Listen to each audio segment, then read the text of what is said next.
Assalamualaikum warahmatullahi wabarakatuh. Saya Fatur Putra, absen 31, akan mempresentasikan teks laporan yang telah saya buat, yang berjudul Hukum Archimedes pada Telur. Yang pertama, saya akan menjelaskan apa itu teks laporan. Teks laporan adalah teks yang melaporkan kegiatan percobaan, mulai dari rumusan tujuan sampai dengan kegiatan penyimpulan. Yang kedua, struktur teks laporan. Struktur teks laporan ada 7. Yang pertama, tujuan percobaan. Kedua, kajian teori. Ketiga, alat dan bahan. Keempat, prosedur kerja. Kelima, hasil pengamatan. Keenam, pembahasan. Ketujuh, kesimpulan. Di sini saya akan menjelaskan struktur teks laporan percobaan yang telah saya buat. Yang pertama, tujuan saya melakukan percobaan ini adalah yakni untuk membuktikan peristiwa melayang, tenggelam, dan mengapungnya suatu benda, dan apa pengaruh garam yang dicampurkan dalam air terhadap keadaan benda tersebut. Ketiga, alat dan bahan yang diperlukan adalah gelas, sendok, telur, garam, dan air. Keempat, yaitu berikutnya, prosedur kerja. 1. Siapkan alat dan bahan yang diperlukan. Kedua, siapkan 3 buah gelas. Ketiga, gelas diberi air sebanyak 400 ml. Keempat, setelah itu masukkan telur ke dalam gelas yang tidak dicampurkan oleh kandungan garam dan amati apa yang akan terjadi.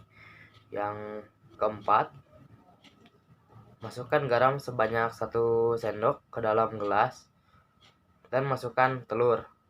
Aduk secara merata dan lihat apa yang terjadi. Kelima, masukkan 3 sendok garam dan diaduk secara perlahan-lahan sampai merata. Amati keadaan yang terjadi pada telur tersebut.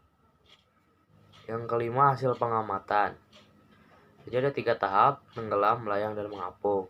Pertama, tenggelam. Tenggelam itu hanya di bawah dasar, tidak melayang ataupun mengapung.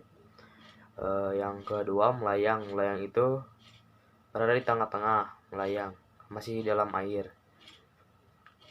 Ketiga, mengapung. Mengapung itu berada di atas. Yang keenam, pembahasan. Telur itu melayang karena massa air lebih besar daripada telur tersebut. Ketujuh, kesimpulan. A. Benda tenggelam karena massa jenis telur lebih besar daripada massa jenis air. Yang B. Benda melayang karena massa jenis telur sama dengan massa jenis air. C. Benda terapung karena massa jenis telur lebih kecil daripada massa jenis air.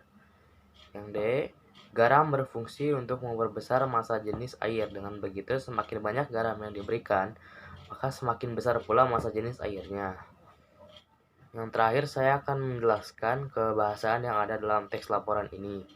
Yang pertama, kata kerja yang ditandai warna merah ada 1, yaitu melakukan. Yang kedua, istilah ilmiah ditandai warna biru. Ada massa jenis, volume, zat cair, fluida, dan gaya. Ketiga, konjungsi penyebab yang ditandai warna hijau hanya ada 1, yaitu karena.